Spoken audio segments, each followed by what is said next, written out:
Hello বন্ধুরা, ফিরে এলাম আজকে তোমাদের মাঝে গৃহপ্রবেশের পরবর্তী চমক নিয়ে। তো চলো আর দেরি না করে পরবর্তী চমক নিয়ে আজকে আলোচনা করছি তোমাদের মাঝে।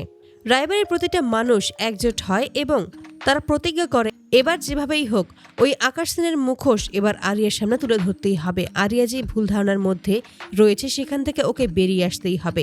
এতে করে সকলে মিলে প্ল্যান করে যে কিভাবে তারা এবার ওই আকাশ সেনের মুখোশ আরিয়ার সামনে খুলে দেবে। সমস্ত সত্যিটা আরিয়ার সামনে স্পষ্ট হবে।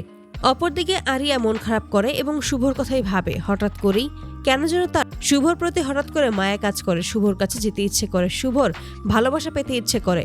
ঠিক তখনই আবার বলে যে এটা কোনোভাবেই হতে পারে না, কারণ উনি আমার ছোটবেলাটা নষ্ট করে দিয়েছে, আমার 20টা বছর শেষ করে দিয়েছে। এখন আমি একাই নিজের সমস্ত কিছু করতে পারি, নিজের ভালো সবটাই বুঝতে পারি।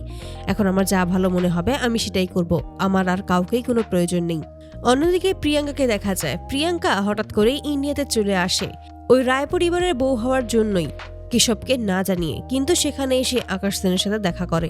আকাশ সেনের কাছে এসে তখন জানিয়ে দেয় যে এবার আমি ফিরে এসেছি এবং এবার আমার উদ্দেশ্য আমি সফল করবই, তুমি দেখে নিও। এতে করেই খুবই খুশি হয়ে যায় আকাশ সেন। আর তখনই বলে ওঠে যে এবার তুমি কি করবে শুভলক্ষ্মী, এবার আমিও দেখতে চাই তুমি তোমার ছেলেকেও কিভাবে ধরে রাখতে পারো। তোমার মেয়েকে তো অনেক আগেই আমি তোমার কাছ থেকে দূরে সরিয়েছি, আমি কেড়ে নিয়েছি। এবার তোমার ছেলে কেশবকেও আমি তোমার থেকে দূরে সরিয়ে নেব, ওকেও আমি কেড়ে নেব। তারপর তুমি বুঝতে পারবে প্রিয় মানুষটা, আপনজন হারিয়ে গেলে কেমন লাগে। তুমি আমার কাছ থেকে আমার বোনকে ছিনিয়ে নিয়েছো, ওই বাড়ির বউ করে রেখেছো। এখন তুমিও বুঝবে যে তুমি তোমার 2 ছেলে মেয়েকে হারিয়ে কি অবস্থা হবে সেটাই এবার আমি দেখব। এটাই তো আমার শান্তি। এ সমস্ত বলে হাসতে থাকে।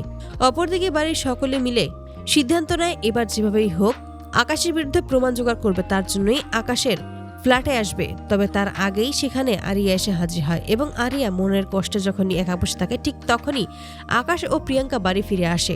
তারা একত্রেই কথা বলতে থাকে, কারণ তারা বুঝতেও পারেনি যে আরিয়া ওই বাড়িতেই রয়েছে।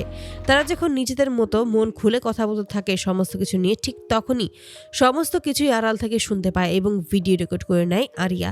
সে কোনোভাবেই কেশবের ক্ষতি করতে দেবে না, এমনটাই মনে মনে প্রতিজ্ঞা করে।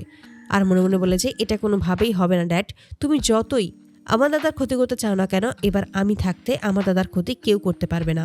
আমি বুঝতে পেরেছি আসলে মা ঠিক কথাই বলেছিল, তুমি এতটা নিচে নামতে পারবে আমি কোনোদিনও ভাবতে পারিনি।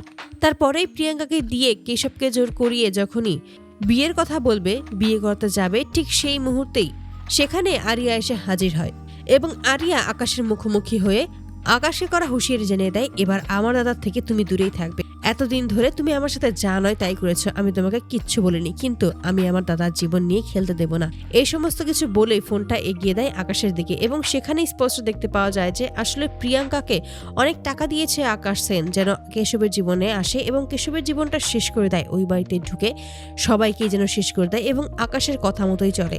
এই সমস্ত দেখে অবাক হয়ে যায় আকাশ। তো বন্ধুরা, তোমরা কি চাও যেন শেষ মুহূর্তে এসে নিজের দাদার পাশে দাঁড়ায়, রক্তের টানেই যেন এবার নিজের দাদাকে ওই প্রিয়াঙ্কার কবল থেকে বাঁচিয়ে নেয়? তোমরা তোমাদের মতামত কিন্তু কমেন্ট বক্সে জানতে ভুলো না এবং ভিডিওটি ভালো লাগলে চ্যানেলটি সাবস্ক্রাইব করে বেল আইকনটি বাজিয়ে দিয়ে ধন্যবাদ।